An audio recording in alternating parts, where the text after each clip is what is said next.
Hi, it's Holly Rustick here with Grant Writing and Funding, and we have had a day. Today is Tuesday, January 28th, and it has been a day. It's the evening now. We're actually going into the next day here in Guam, and there has been a lot of stuff going on with grants. So we want to be able to give you information about everything coming out today with the federal grant freeze, the federal funding freeze that was going on today but was halted. So just so you have more information on what you as a nonprofit can do and what you as a freelance grant writer specifically can help nonprofits do today as well. So let me just give you a little bit of background. So we will also be going over the executive orders and what that means for you. But we want to look at what happened specifically today with the federal funding freeze. That did happen for a minute, or almost happened just minutes before it went into effect. Although there was a lot of reports from people saying that certain payments, the PMS system was down for federal funding in many different places. But that is all back and things are going on again. So there is funding available. Basically, there was a memo with the subject temporary pause of agency grant loan and other federal financial assistance programs. And this was specifically looking at, how President Trump is now looking at prioritizing different funding moving forward. However, the issue here today was this: the federal agencies must temporarily pause all activities related to obligation or disbursement of all federal financial assistance and other relevant agency activities that may be implicated by the executive orders, including but not limited to financial assistance for foreign aid, non-government organizations, DEI, woke gender ideology, and the Green New Deal. So they wanted to put a pause to go into effect at 5 p.m. on January 29th. However, this did not go into effect because places like the National Council for Nonprofits and other lawyers and other organizations, and then a district judge actually put a pause to this freeze. Or the pause to the freeze is in effect until at least Monday, February 3rd. So we will be paying attention to this moving forward. But I just want to say that this was across the board. It wasn't just for those programs. They did come out with some more language saying this wouldn't be for direct services, it wouldn't be for Head Start, etc., because this language was very vague. Even the new language that they have out is very vague so far. Why this is so important to understand and kind of see what's going on is because this is trillions of dollars given out to state governments that do pass through federal funding or programs, veterans, hospitals, schools, nonprofit organizations, all of what they provide. But a lot of you probably don't know that many schools are nonprofits as well, right? Many different organizations, many hospitals are nonprofits. But any kind of federal business, this was also looking at small businesses, although that's now been kind of retracted to say this won't affect small businesses.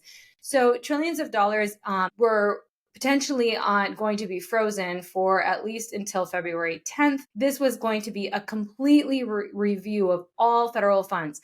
Another issue is not just that this would stop funding and it would disrupt the entire economy, not to mention, of course, people's lives, animals' lives, like the environment, like all the things that this affects and touches. But it is also these funds that they were stopping and trying to put a halt to are already congressionally approved, and they've already been obligated. So it is very interesting to see the executive branch leaning into Congress on this, because at this point, people are saying this is not necessarily legal. So we will continue to be watching this for you. So what can you do in the meantime? What can your nonprofits do, or you freelance grant writers out there that are assisting nonprofits? Let's look. One of the first things you can do is to advocate. So contact Congress, contact your government representatives, your community advocates, be involved, have your voice lifted up, right? Actually be out there. Even though we have this going into effect that's only paused until Monday, February 3rd, we need to continue to push this. So number 2, in advocate, make sure you reach out across party lines for support and coalitions. This impacts blue states, it impacts red states, it impacts all communities. Children are children, they don't have party lines, right? So we want to make sure that we reach across party lines and we actually form stronger coalitions to support the actual needs in our community. Number 2, evaluate your budget. What is imminent right now? Is there anything that can be paused right now? Where can you tap into your board members, volunteers, matching, in-kind stakeholders, etc.? Really be looking at budgets right now, really be drilling down on what our priority areas right now. Also be thinking about, is there anything that we can put in reserves? Number 3, put all cash ideas on the table now. So if you need to reallocate current program funding to make it unrestricted funding, can you reach out to your current funding sources to ask if this is allowable, that you can modify any budgets at this point in time, if that would be helpful for your nonprofit? Emergency funding. Find any type of emergency grants, reach out to your current funders, and so forth. See if they can tap into any extra funding. We just saw this happen with a foundation the other day where they were able to tap into one of our students in the mentorship. They were able to say, hey, we just had a foundation reach out to us and they gave us another $100,000 of just emergency funding because they're seeing all what's going on right now. Tap into your funding sources, your current funding sources, past funding sources, etc. Request emergency funding. Number 3, consider getting a short-term loan. Contact your nonprofit's bank for a no or low interest loan. See what other kind of capital that you can get access to if you need it, or just for those reserves. Number 4, broaden or double down in other funding. Do you have an individual donor plan? Do you have a corporate solicitation strategy? That is something we're doing inside the Freelance Grant Writer Academy. We'll be incorporating a corporation solicitation strategy and campaign for everybody to provide them a way to move forward in alternatives to grants.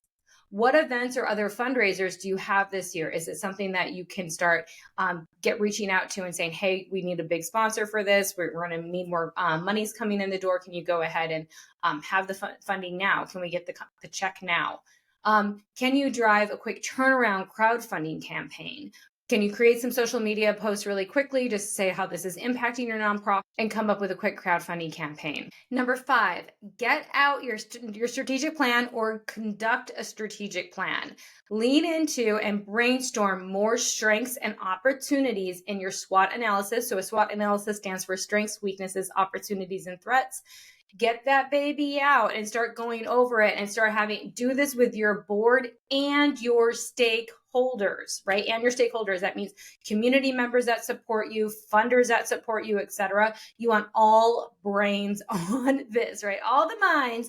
You want to be thinking about what are other types of strengths, what are other type of opportunities that we can lean into right now. And think innovation. Like I said, a flash crowdfunding campaign. Can you do that quickly? Sell t-shirts. I supported this nonprofit during the freeze, whatever you want to do, right? Start thinking about innovation as well, but also understand what your bandwidth is right now, but tap into those stakeholders to help you with that bandwidth. We've been pulling this out in the Freelance Grant Writer Academy because actually we have strategic planning inside there to help lead through SWOT analysis, lead through getting those goals and reprioritizing things real quick. This can be another service that you as a freelance grant writer can do. You might not be writing that federal grant this month, right? Because of everything going on. So you could do a strategic plan in place of that as well to support the nonprofit. And number 6, please remember self-care. Now, I want you to remember a few things. We've made it through COVID. We've made it through inflation, and we're still going through inflation, but there have been a lot of things going on, a lot of hard things. How can you reduce your overwhelm now, but also remember, grant writers, we had to pivot extremely hard in COVID, especially for those who are serving performing arts nonprofits and that sort of thing during COVID. We have had to pivot before. We have had to help support nonprofits. We are now going to have to do this again for many nonprofits. So it's okay. I want you to reduce and just calm your nervous system, knowing that we've done it before. We're okay. Yes, not all nonprofits were able to go through that, but let's face the facts, some did dissolve. But if you did the first 1 through 5 steps that I'm talking about today, we can help mitigate anything like that. But please do self-care. A 20-minute walk, watching a comedy movie, breathing for 5 minutes in peace and quiet, eating a healthy meal are all very simple things that can really just calm your nervous system so we can actually think solution and stop the panic. For you freelance grant writers out there, really think about how you can diversify your services, these types of things that we talked about today to support the nonprofits out there. That's what they hire you to do, to be the consultant, to help with strategy, to lead them forward so they can focus on running the nonprofit. So do bring these strategies. do think about learning some new skills that you could add to your grant writing services to assist nonprofits during these times, or government agencies, or whoever you may work with. This is an evolving situation that we're in right now, and we will keep an eye on things as they happen and keep you updated. I'm Holly Rustick with Grant Writing and Funding, and I hope that this helps your nonprofit and helps you as a freelance grant writer.